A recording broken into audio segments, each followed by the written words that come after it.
What are some red flags in a job interview? When the pay that is advertised is suddenly different in the interview.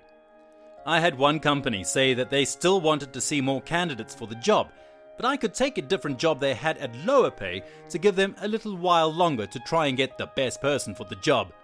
I said I would think about it, went home, sent an email asking for the new offer in writing, and they responded the offer is no longer on the table. Shady. And they knew they were suckering people in and wouldn't even put an offer for the new job in writing. Years ago, I applied for a job at Taco Bell. The manager set up a day and time for me, and we sat down in the dining room and he talked about his life for well over an hour. His ex-wives, his old band, the thrills of hitchhiking. Then he shook my hand and said, "Whenever we get an opening, I'll keep you in mind." I got tricked into listening to a life story for no job. As someone who has worked at a Taco Bell, you dodged a bullet there. Consider yourself lucky. What's my starting salary or pay? You make as much as you want. Nope, out of there. If you work hard, you could make an incredible amount of money. So, what's the base salary? We have guys making X dollars per month. So what's the base salary? There's no limit, so you can make as much as you want. No. Often if they promise quick promotions, you'll be a senior manager in 6 months, you should leave. The reason for the quick promotions is that the job is not good and has a high turnover. I get it, this doesn't hold true 100% of the time, but just like the white windowless vans offering free candy, the ones you can trust are the exception. I've seen another side to this too. People told we can only employ you initially at level below where you should be for reasons. However, you should expect to be promoted quickly to where you should have been all along, as we're a fast promoting company. You could realistically be unrealistically senior in just 2 to 3 years. Those promotions do not materialize. We work hard and play hard. Translation: we will work 12 to 14-hour days and everyone is an alcoholic. You will work 12 to 14-hour days and we are alcoholics. Are you willing to work off the clock? Sure. Are you willing to pay under the table? We work hard and we play hard. Or any variation of that. I learned that lesson. To me it meant you're going to work a lot of 60+ hour weeks with no OT or comp time. You might be working random nights and or weekends. We might deny a vacation request that you put in nearly 6 months in advance. But once in a while we'll take all of you guys to the Mexican restaurant down the street and pay for lunch. Expecting an unhealthy work-life balance is a real turnoff. I once went to an interview for an engineering job where they said things like 37 hours a week is standard, but our employees enjoy it here so much they do 60 hours a week. Some even work on a Saturday. Our employees are like swans, graceful on the surface, but they never stop paddling with their legs. Nope, I don't want to burn out by 32 years old. They get defensive when you ask about overtime, vacation, or benefits. Had an interviewer say they do fixed price contracts and never missed a deadline. Asked about overtime and was told, well, if we need you on a Friday, we'll ask you to stay late because it's your job. Hard pass. When they hire everyone in the group interview, even the fools, signifies a high turnover of employees, and if you're a casual, they'll get rid of you once the busy season is over. If you can't spot the fool, I've got bad news for you, son. When they ask you if you have any questions for them and you ask, what is your favorite thing about your job or working for this company? And they reply, well, I'm not the one being interviewed, proceeds to answer and then says, was that good enough for you? Immediately made me realize that even if I did get a job offer, I did not want to work for someone like that. When you see a lot of candidates in the waiting room or it's a group interview in my experience, yep, only interview I walked out on, it just seemed weird. And I thought, if they make new candidates do this weird thing, I don't want to see what they put their employees through. When the interviewer isn't there and the people who are know nothing about the fact that you're scheduled for one. I once drove an hour and a half for an interview, which I had literally called right before I left, confirming the time. She had left for the day and wouldn't be returning. Tried calling me multiple times, desperately to reschedule. Nope. They started asking me if I was married, if my significant other worked full-time, and if we were ever planning to have kids. I'm a girl. I was probably 25 or 26 at the time. This is probably the biggest red flag I've seen for women, and it happens all the time. Not only a red flag, but illegal. Hope you walked out of there. When you ask, what do you like about working at the company? And they avoid the question or give answers like, well, this is really a great city to live in. If they can't tell you what they like about the work culture or what they like about the job, then chances are it's not a great place to work.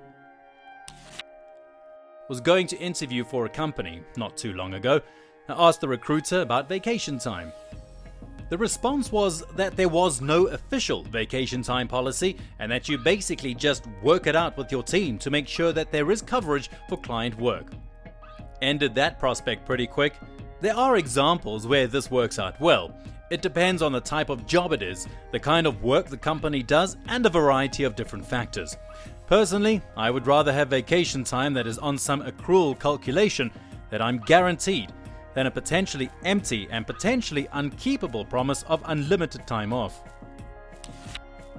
If they don't answer you directly as to why the person in the position before you left, if they allow phone calls to them during the interview, or if people just walk into the office and interrupt, if you tour the office with the supervisor and people all of a sudden look fearful or pretend to be suddenly busy, if you're interrogated instead of interviewed, you should have a conversation with your interviewer, not just a rattle of questions. If they have absolutely no original questions, where do you see yourself in 5 years? What's your biggest strength or weakness? Why do you want to work here? Etc. The interviewer is very late. I'm in HR at a nursing home. My director of nursing sometimes leaves people waiting for 30 to 45 minutes, then can't understand why they don't accept the offer. She feels like HR is not qualified to interview nurses, although my HR director has been doing this for 30 years. So we are forced to make people wait. Just had this one today. After your 30-day probation period, you will get your first paycheck. When you have to pay money to begin because you need a special license, product, or whatever, you should be reimbursed for licensing, in my opinion. Any job where I've needed an additional license or two, I was always either reimbursed or the cost was just paid for me up front. I bounced around in the insurance and financial industry for a long time, lots of licenses. I would say a place that promotes themselves as a family. They'll end up attempting to use it against you in the future, and let's be honest, it is business, not personal. So true. I got a job as a hotel receptionist where everyone was family. They routinely made me and the other receptionists work maid service in our nice clothes and uncomfortable shoes because everyone helped each other out, while also still covering reception. Like they would make us run up and down the floors, cleaning rooms and greeting guests. An actual nightmare. That interview ended with the variation of "we're family, we take care of each other." This was my first job out of high school, and they really did treat the staff like crap. I was told I had to sneak bites of my lunch whenever I had the chance throughout the day. We also didn't have 15-minute breaks. I was young and foolish and didn't report them, not even after they withheld my check for 5 weeks. Do you mean to watch out for in the interviewer or interviewee?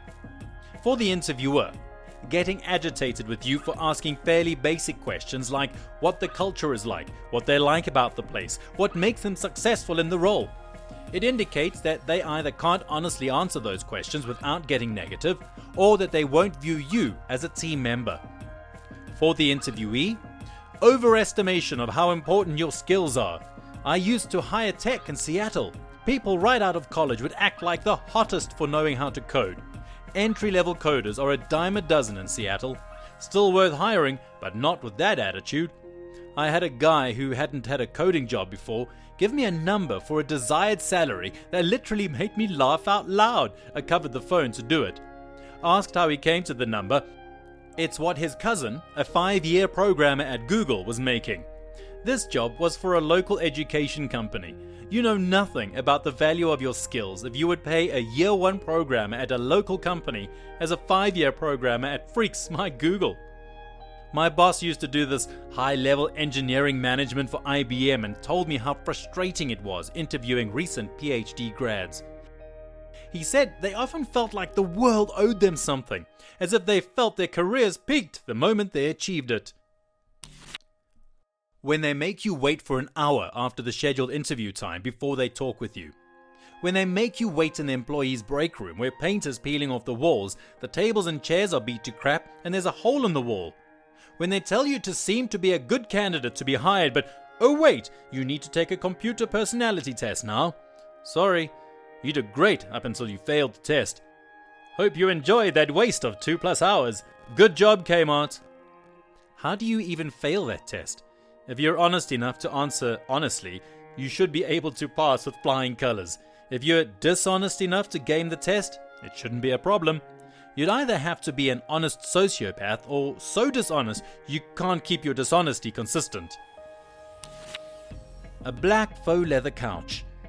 I was going for a digital marketing job. There was obviously lots of talk about social media marketing and strategy. We discussed the concept of going viral. I told a story of how I'd previously been on the front page of Reddit and got on television when my roommates had renovated my room. I suggested the interviewers check it out. I left the interview and didn't think about it for a few hours. And then I thought, if they Google me, they'll probably end up back at my Reddit account. I hope I haven't written some weird things lately for them to stumble upon. So I logged into my Reddit account and looked at the most recent comment I'd written. It was a response to an AskReddit thread titled, "What is something the younger generation are going to struggle with?" I had replied as a joke with my dig. I never heard back from them. No, I didn't give them a link to my Reddit account, but if you Google my name, news articles come up that link to the Reddit thread. "We're like family here," is something often said by bosses who must have grown up with bad families because they basically mean, I'm going to say and do unprofessional things and get personally upset if you let me down. No thanks, I'd prefer a simple exchange of my time and labor for monetary compensation and benefits without any feelings. My actual parents and I are on great terms. If the company did something illegal, how would you handle it? Someone that was hired at my MIL's current workplace was asked this question. Depends. How wet is my beak? Blackmail is such an ugly word. I prefer extortion. The X makes it sound cool.